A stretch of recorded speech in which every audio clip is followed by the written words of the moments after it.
एक गांव। बहुत समय पहले की बात है। एक गांव में 3 ठग रहा करते थे, रामू, भोला और घसीटा। वे कोई साधारण ठग नहीं थे, बल्कि वे बहुत ही शातिर ठग थे। उनके गांव में कोई भी ऐसा आदमी नहीं था जिसे उन्होंने ठगा ना हो। सभी गांव वाले उन तीनों से बहुत ही परेशान थे। लगभग गांव के हर आदमी को उन ठगों ने अपने जाल में फंसा रखा था। और तो और आसपास के गांवों के लोगों को भी उन तीनों ने कभी नहीं छोड़ा। अब तो आसपास के गांव और उनके अपने गांव के सभी लोगों को यह पता चल चुका था कि यह तीनों बहुत ही बड़े ठग हैं और अपनी ठग विद्या के नए नए तरीके आजमाकर यह लोगों को ठगते ही रहते हैं। इसलिए उस गांव के लोग और आसपास के गांव के लोग उन सभी से सावधान रहते थे। जैसे ही किसी भी गांव के आदमी को उन तीनों में से कोई एक या वह तीनों सामने से आते हुए दिखाई दे जाते तो गांव के लोग अपना रास्ता बदल लेते। इस तरह से अब उन तीनों को अपनी रोजी रोटी कमाने में बहुत ही परेशानी होने लगी थी। हालत ये हो चुकी थी कि अब उन तीनों के झांसे में कोई भी नहीं आता था। जब वे तीनों बहुत ही परेशान हो चुके, घर में कोई नहीं फंसता, तो क्यों ना किसी दूसरे नगर में जाकर कोई ठगी का काम किया जाए। वह तीनों इस बात पर सहमत हो गए और फिर वे तीनों किसी दूसरे नगर की तरफ चल दिए। चलते चलते उन तीनों को भूख और प्यास बहुत ही जोर के सताने लगी, लेकिन उनके अब वे दूसरे नगर में पहुंच चुके थे और वे बहुत ज्यादा थक चुके थे। उन तीनों में से रामू सबसे बड़ा था। इस नाते से बाकी दोनों ठग उसे उस्ताद कहकर बुलाते थे। तब रामू उस्ताद ने अपने दोनों साथियों से कहा, भाइयों, अब कुछ खाया पिया जाए, क्योंकि चलते चलते हम बहुत ही थक चुके हैं और हम सभी को बहुत ही जोर से भूख भी लगी है।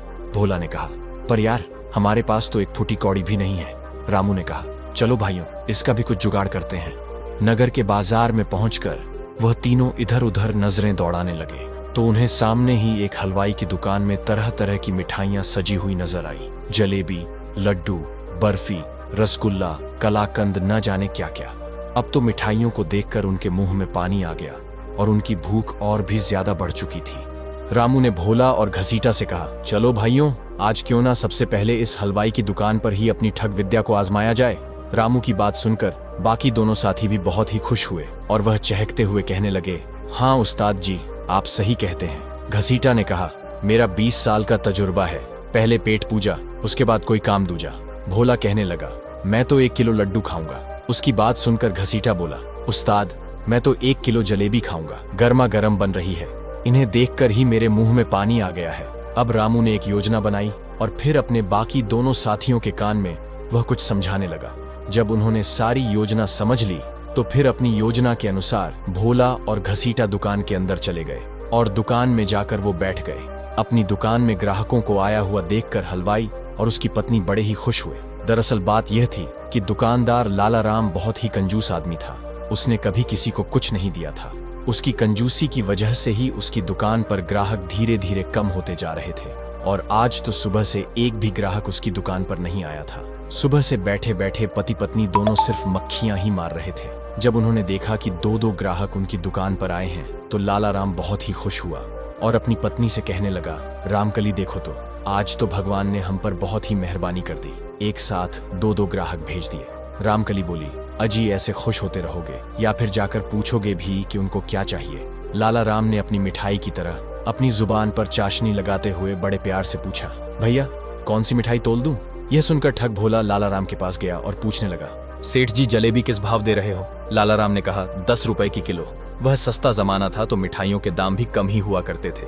भोले ने कहा, ठीक है सेठ जी, 1 किलो जलेबी तोल दो, जलेबी गर्मा गर्म होनी चाहिए। लाला राम ने अपनी पत्नी को आवाज लगाई। रामकली गर्मा गर्म जलेबी लेकर आई और एक शेर जलेबी तोलकर भोला को पकड़ा दी। भोला ने धीरे से कहा, ओहो, जलेबी के हाथ में जलेबी। रामकली धीरे से मुस्कुराई और चली गई। भोला वहीं पर बैठकर जलेबियां खाने लगा। भोला को जलेबी खाता हुआ देखकर थोड़ी ही देर के बाद घसीटा भी उठकर लाला के पास जा पहुंचा और कहने लगा, सेठ जी देसी घी के लड्डू किस भाव दिए? लाला ने कहा, 10 रुपए के किलो। घसीटा बोला, ठीक है सेठ जी, 1 किलो देसी घी के लड्डू तोल दीजिए। लाला ने लड्डू तोलकर घसीटा को दिए। घसीटा भी वहीं पर बैठकर लड्डू खाने लगा। एक लड्डू खाते ही घसीटा बोला, वाह सेठ जी, लड्डू तो स्वादिष्ट है, मैंने अपने 20 साल के तजुर्बे में ऐसे स्वादिष्ट लड्डू कभी नहीं खाए। 2 ग्राहकों को मिठाइयां खाते हुए देखकर लाला अपनी पत्नी से कहने लगा, देखो रामकली, आज का दिन तो बहुत ही अच्छा शुरू हुआ है। कल तो हमारे पास मिठाई लेने के लिए कोई भी नहीं आ रहा था और आज 1-1 किलो मिठाइयां बिक गई हैं। रामकली कहने लगी, अरे अब क्या अपनी दुकान को खुद ही नजर लगाओगे? थोड़ी देर के बाद भोला जलेबी खत्म कर बोला, वाह सेठ जी, जलेबी तो एक ही नंबर स्वादिष्ट है, शायद आपकी पत्नी रामकली ने बनाया होगा। और फिर हाथ झाड़े मूंछों को ताव दिया और दुकान से बाहर जाने लगा कि तभी लाला राम ने उसे आवाज लगाई। अरे भैया, जलेबी के पैसे तो देते जाओ। भोला कहने लगा, सेठ जी, मैंने तो आते ही तुम्हें 10 रुपए पकड़ा दिए थे, जब आपने भाव बताया था उसी समय। सेठ कहने लगा, नहीं भाई, तुमने मुझे एक भी पैसा नहीं दिया, शायद आपसे भूल हो रही है, जल्दी से मेरे पैसे मुझे दे दो। अब तो दोनों में बहस होने लगी थी। भोला कहने लगा कि उसने 10 रुपए लाला सेठ को दे दिए, जबकि लाला सेठ का कहना था कि मुझे एक भी पैसा नहीं मिला। इसी बीच घसीटा ने जोर से आवाज लगाकर कहा, सेठ जी, दोनों के झगड़े में मेरे पैसों को भूल मत जाना। मैंने तो आते ही आपको 50 रुपए दे दिए थे, 10 रुपए के लड्डू हो गए, अब बाकी के 40 रुपए बकाया है। लाला सेठ यह सुना तो उसके चेहरे का रंग उड़ गया। सोचने लगा, अब यह दूसरा भी मुझे ठगने के लिए आ गया। एक तो पहले ही इस आदमी ने मुझे पैसे नहीं दिए और अब दूसरा बोल रहा है कि उसने मुझे 50 रुपए दे दिए हैं। लाला सेठ ने अपने गल्ले में झांकते हुए देखा कि उसमें एक भी पैसा नहीं था। उसने भोला से कहा, भाई, तुमने मुझे एक भी पैसा नहीं दिया, एक भी नोट मेरे गल्ले में नहीं है। उसकी बात सुनकर घसीटा भड़क उठा और बोला, सेठ जी, तुमने इसके पैसे तो मार ही लिए, अब मेरे पैसे भी मारने की कोशिश कर रहे हो। मैं किसी भी कीमत पर अपने पैसे छोड़ने वाला नहीं हूँ। अपने बाकी के 40 रुपए मैं तुमसे लेकर ही जाऊंगा। अब तो भोला और घसीटा दोनों ही लाला राम हलवाई से लड़ रहे थे। बाहर खड़ा हुआ उनका साथी रामू उस्ताद काफी देर से यह सब कुछ देख रहा था। वह दुकान के अंदर गया और जाकर बैठ गया। सेठ लाला राम ने रामू को वहीं पर खड़े हुए देखा था और उसे पता था कि यह आदमी शुरू से ही सारा खेल देख रहा है। इसलिए लाला राम ने रामू से कहा, अरे भाई, तुम तो मेरी दुकान के बाहर खड़े हुए बहुत देर से यह तमाशा देख रहे हो। तुमने इन दोनों को आते हुए भी देखा और इन्हें मिठाइयां खाते हुए भी देखा। तुम बताओ कि क्या इन्होंने मुझे कोई पैसे दिए? रामू बिना संकोच धैर्य से कहने बोला, इन्होंने पैसे कहाँ दिए? मैंने अपनी आंखों से देखा कि इन दोनों ने मिठाइयां लगवाई और खाने के लिए बैठ गए। लाला राम भोला और घसीटा से कहने लगा, देखो भाई, यह आदमी झूठ तो नहीं बोल रहा, यह भी कहता है कि तुमने मुझे पैसे नहीं दिए। भोला और घसीटा अब पहले से भी ज्यादा भड़कने लगे और बोले, हमें इस आदमी से क्या मतलब है? हम तो बस इतना ही जानते हैं कि हमने तो पैसे दे दिए हैं। लड़ाई करते करते वे तीनों दुकान से बाहर आ गए और वहां पर लोगों की भीड़ इकट्ठी हो गई। तब किसी ने यह खबर नगर के कोतवाल को दे दी। कोतवाल ने अपने सिपाहियों को भेजा कि उन 3 झगड़ा करने वालों को कोतवाली में पकड़कर लाया जाए। कोतवाल के सैनिक आए और तीनों को पकड़कर कोतवाल के पास ले गए। अब वे दोनों तो कह रहे थे कि हमने पैसे दे दिए हैं। घसीटा के तो 40 रुपए अभी और भी बाकी थे, जबकि लाला सेठ का कहना था कि इन दोनों ने मुझे कोई भी पैसा नहीं दिया। मैंने अपने गल्ले में भी देख लिया, उसमें वही पैसे थे जो उसमें पहले से रखे हुए थे। ये दोनों झूठ बोल रहे हैं। सारी बातें सुनने के बाद कोतवाल कहने लगा, लाला राम, क्या तुम्हारे पास कोई गवाह है जो इस बात को बता सके कि इन दोनों ने तुम्हें पैसे दिए हैं या नहीं? लाला सेठ को याद आया कि उस समय दुकान के बाहर एक आदमी खड़ा था जो थोड़ी देर के बाद उसकी दुकान के अंदर आकर बैठ गया था और उसने सब कुछ देखा था। उसने यह बात भी स्वीकारी थी कि इन दोनों में से किसी ने भी कोई पैसा नहीं दिया। यह ख्याल आते ही लाला का चेहरा चमक उठा। उसने कोतवाल से कहा, कोतवाल जी, उस समय मेरी दुकान के सामने एक और ग्राहक खड़ा था जो थोड़ी देर के बाद मेरी दुकान के अंदर आ गया था। उसने सब कुछ देखा था और उसने इन दोनों के सामने यह बात भी कही थी। ये दोनों झूठ बोल रहे हैं। कोतवाल ने कहा, तो ठीक है लाला राम, आज शाम तक उस गवाह को कोतवाली में पेश करो। अब तो लाला राम उल्टे पांव दौड़ता हुआ अपनी दुकान में जा पहुंचा। देखा तो रामू अभी भी दुकान के आगे एक पेड़ के नीचे बैठा हुआ था। लाला सेठ उसके हाथ पैर जोड़ते हुए कहने लगा, भाई, तुम मेरी गवाही दे दो तो मेरे पैसे मिल जाएंगे। तुमने तो शुरू से लेकर आखिर तक सारा माजरा देखा है। रामू कहने लगा, हाँ लाला जी, मैंने सब कुछ देख लिया है। उन दोनों घटिया लोगों ने तुम्हें एक भी पैसा नहीं दिया था और भरपेट मिठाई भी खा ली थी, और तो और आपकी पत्नी रामकली पर भी उनकी नजर थी। लाला सेठ कहने लगा, तो चलो मेरे साथ कोतवाल के सामने। अब रामू ने एक चाल चली। वह कांपते हुए कहने लगा, लाला जी, मैं चल तो देता, पर मुझे बड़ी जोर से ठंड लग रही है, लगता है मुझे बुखार चढ़ गया है। ये कहते कहते वो जोर जोर से कांपने लगा। लाला ने जब रामू को छूकर देखा तो सोचने लगा कि इसको बुखार तो है नहीं, पर हो सकता है कि बिना मौसम के बुखार चढ़ गया हो जो शरीर के अंदर ही तप रहा हो। उसने अपनी पत्नी रामकली को आवाज लगाते हुए कहा, अरे रामकली, जरा मेरी पशमीना की चादर तो ले आओ, जो मैंने कल ही कश्मीर से मंगवाई है। बड़ी अच्छी और गर्म चादर है, वह इस भाई को उड़ा दो, इसके शरीर में गर्मी आ जाएगी। और हाँ, इसके लिए गर्मा गर्म चाय भी बना दो। चाय के अंदर पानी मत डालना, दूध में ही पत्ती डाल देना। रामकली यह सुनकर बड़ी हैरान हुई, क्योंकि वह अपने कंजूस पति की आदत को अच्छी तरह से जानती थी। जब भी घर में कोई मेहमान आता तो पहले तो लाला राम बोल देता कि रामकली चाय बना दो, और जब रामकली चाय बनाने के लिए बैठ जाती तो पीछे से गर्दन हिलाकर ना का इशारा कर देता। रामकली गुमराह हो गई कि चाय बनाऊं या ना बनाऊं। तब उसके पति लाला राम ने एक बार फिर से आवाज लगाई, रामकली, देर ना करो, जल्दी से चाय बना दो, हमें कोतवाली भी जाना है। अब तो रामकली ने चाय बनाई और चाय का कप भर के रामू के सामने रख दिया। रामू ने चाय का एक घूंट पिया और फिर बोला, लाला जी, मैं खाली चाय तो पीता नहीं, चाय के साथ मुझे कुछ और भी चाहिए। लाला राम हलवाई ने देसी घी के 4 लड्डू और 4-5 जलेबियां उठाकर रामू को पकड़ा दी और कहने लगा, भैया, इनके साथ जल्दी जल्दी चाय पी लो और मेरे साथ कोतवाली चलो। रामू धीरे धीरे चाय की चुस्कियां लेता रहा और साथ ही साथ लड्डू और जलेबी के मजे भी ले रहा था, जबकि सेठ लाला राम का दिल जल रहा था कि यह जल्दी से जलेबी खाए और मेरे साथ कोतवाली चले। थोड़ी देर के बाद रामू ने लड्डू और जलेबी खत्म कर दिए, मूंछों पर ताव दिया, फिर उसने सेठ जी के चादर को ओढ़कर कहने लगा, लाला जी, अब मुझे ठीक लग रहा है, लगता है मेरा बुखार धीरे धीरे कम हो रहा है, चलो मैं तुम्हारे साथ चलने को तैयार हूँ। लाला राम रामू को लेकर फिर कोतवाल के सामने पहुंच गया। लाला राम ने कहा, हुजूर, यह वही आदमी है जिसने यह सारा माजरा देखा था। कोतवाल ने रामू से पूछा, क्यों भाई, तुमने इनको मुफ्त में मिठाइयां खाते हुए देखा है? तो रामू एकदम से अपने तेवर बदलते हुए कहा, नहीं कोतवाल जी, मैंने तो इन दोनों को पैसे देते हुए देखा है। एक ने तो आते ही 10 का नोट दिया था और दूसरे ने 50 का नोट दिया था और लाला जी ने कहा था कि बाकी के 40 बाद में ले लेना। ये सुनते ही लाला सेठ के चेहरे का रंग उड़ गया। उसने रामू से कहा, अरे भाई, तुम ये क्या बोल रहे हो? तुमने तो मेरी तरफ से गवाही देनी थी। रामू ने कहा, जब तुमने मुझे मारने पीटने की धमकी दी तो मैं और क्या कहता? और फिर वह कोतवाल से कहने लगा, देखो हुजूर, इसने मुझे बहुत ही डराया धमकाया, इसलिए मैं गवाही देने को तैयार हो गया था, पर आपके सामने मुझे किसी का कोई डर नहीं है। यह सुनते ही सेठ लाला राम के पैरों के नीचे से जैसे जमीन ही खिसकने लगी। वह समझ गया कि यह तीनों मिले हुए हैं और तीनों ठग हैं। उसने रामू से हाथ जोड़ते हुए कहा, भैया, क्यों झूठ बोलते हो? मैंने तुम्हें चाय, लड्डू और जलेबी भी खिलाई है, उनके वास्ते तो कम से कम तुम सच बोल दो। रामू तपाक से कहने लगा, हुजूर, इसने अपने मुंह से कबूल कर लिया कि इसने मुझे जलेबी, लड्डू और चाय पिलाई है। हाँ, इसने मुझे चाय पिलाई, लड्डू खिलाए, क्योंकि इसने जब मुझे डराया धमकाया तो मैं डर के मारे कांपने लगा था, और तब मुझे सहज करने के लिए इसने चाय और लड्डू और जलेबी मुझे खिलाई। यह सुनकर तो कोतवाल को बड़ा ही गुस्सा आया और वह लाला सेठ के ऊपर चिल्लाते हुए कहने लगा, लाला राम, ये तुम क्या बोले जा रहे हो? इन भले लोगों पर इल्जाम लगा रहे हो कि इन्होंने पैसे नहीं दिए, और दूसरा तुमने इस भले इंसान को डराया धमकाया।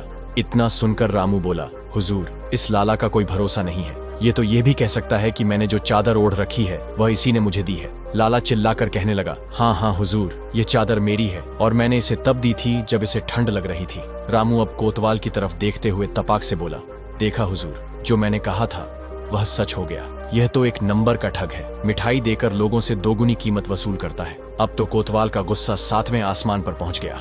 वह लाला सेठ को फटकारते हुए कहने लगा, लाला, चुपचाप इन्हें 40 रुपए वापस दे दो, नहीं तो तुम्हें अभी के अभी उठाकर कैद खाने में डाल दूंगा।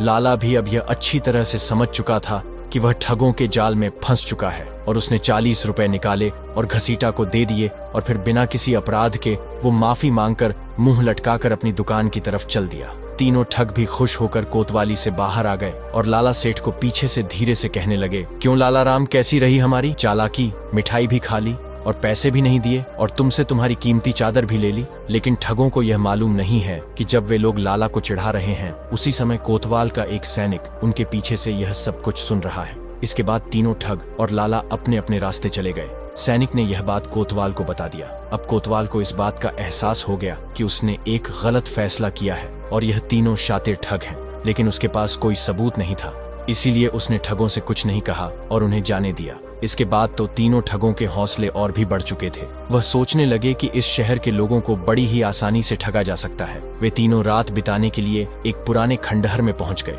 अगले 2-3 दिन तक उन्होंने कुछ और लोगों के साथ भी ठगी की और काफी दौलत इकट्ठी कर ली। अब वे इस खंडहर में ही रहने लगे थे। तीसरे दिन उन्होंने फैसला किया कि अब वह इस शहर से निकल जाएंगे। लेकिन उस रात को हुआ यह कि जब वे लोग खंडहर में रुके हुए थे तो उनके पास एक आदमी और आकर रुका, जो देखने में काफी धनवान लग रहा था। वे तीनों ठग उससे बातचीत करना शुरू करते हैं तो पता लगा कि वह आदमी शहर में आए हुए एक घोड़ों के सौदागर का मुंशी था, जिसे कल सुबह अपने मालिक के काम से एक दूसरे नगर में जाना था। बातों ही बातों में पता लगा कि उस घोड़े के सौदागर के पास एक से एक बढ़िया नस्ल के घोड़े हैं, जिनकी कीमत हजारों में है। ठगों ने उस आदमी से घोड़े के सौदागर का नाम पता मालूम किया। उन्होंने योजना बनाई कि क्यों ना इस शहर को छोड़ने से पहले एक आखिरी ठगी की जाए और इस घोड़े के सौदागर से एक अच्छी नस्ल का घोड़ा ठग लिया जाए, जिसकी कीमत हजारों में हो। और फिर उन तीनों ने घोड़े के सौदागर को ठगने की योजना बना ली।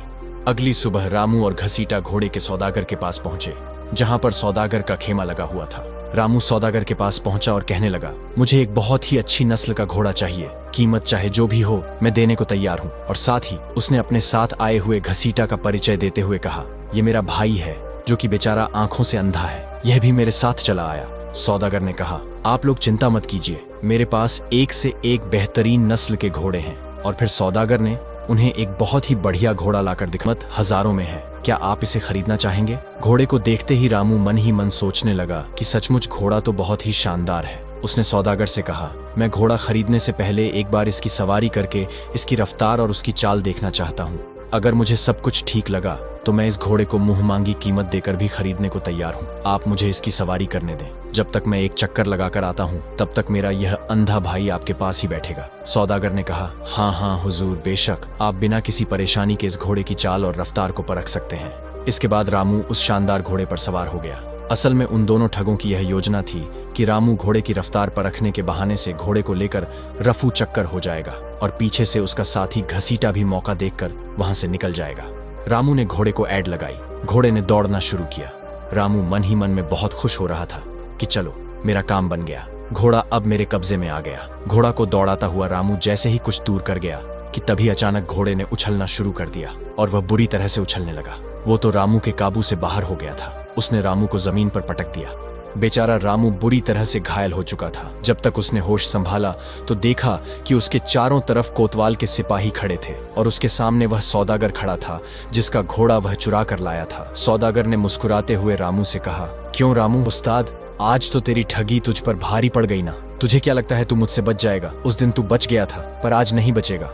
रामू को कुछ समझ नहीं आ रहा था कि सौदागर किस दिन बचने की बात कर रहा है। सौदागर ने कहा, मैं कोई घोड़ों का सौदागर नहीं बल्कि मैं नगर का कोतवाल हूँ और यह सारा नाटक मैंने ही रचाया था। उस दिन जब तुम लाला राम हलवाई को ठग कर खुशी खुशी वापस लौट रहे थे तब मुझे तुम तीनों पर शक हो गया था, लेकिन मेरे पास तुम्हारे खिलाफ कोई सबूत नहीं था और मैं तुम्हें हाथों पकड़ना चाहता था। इसलिए मैंने अपने कुछ जासूस तुम्हारे पीछे लगा दिए जो कि तुम्हारी हर गतिविधि पर नजर रख रहे थे। वह आदमी जो तुम्हें सराय में मिला था और जिसने तुम्हें मेरे घोड़ों के बारे में बताया था वह भी मेरा ही आदमी था। और जिस घोड़े को चुराकर तुम भाग रहे थे यह कोई मामूली घोड़ा नहीं है बल्कि यह मेरा घोड़ा है और इसको मैंने इस तरह से प्रशिक्षित किया है कि यह मेरी पीठ पर मेरे अलावा किसी और को बैठने ही नहीं देता और जो ऐसा करता है उसका वही है। अब जल्दी से अपने तीसरे साथी के बारे में बताओ, वरना मेरे सिपाही तुम्हें कोड़े मार मार कर तुम्हारी चमड़ी उधेड़ देंगे। मरता क्या ना करता। बेचारा रामू अब अपने ही जाल में फंस चुका था। कोड़े पड़ने के डर से उसने तुरंत अपने तीसरे साथी के बारे में बता दिया जो कि वहीं से कुछ दूरी पर उन दोनों का इंतजार कर रहा था। कोतवाल के सिपाहियों ने तीसरे ठग को भी गिरफ्तार कर लिया। इस तरह से वह तीनों ठग जो आज तक कई लोगों को ठग चुके थे अब कोतवाल के हाथ लग चुके थे और उन्हें कई सालों तक कारागार में रहने की सजा सुना दी गई। उन तीनों ठगों के पकड़े जाने पर लोगों ने अब राहत की सांस ली और उन तीनों से आजाद हुए माल को उन सभी लोगों को वापस लौटा दिया गया जिनसे उन ठगों ने ठगी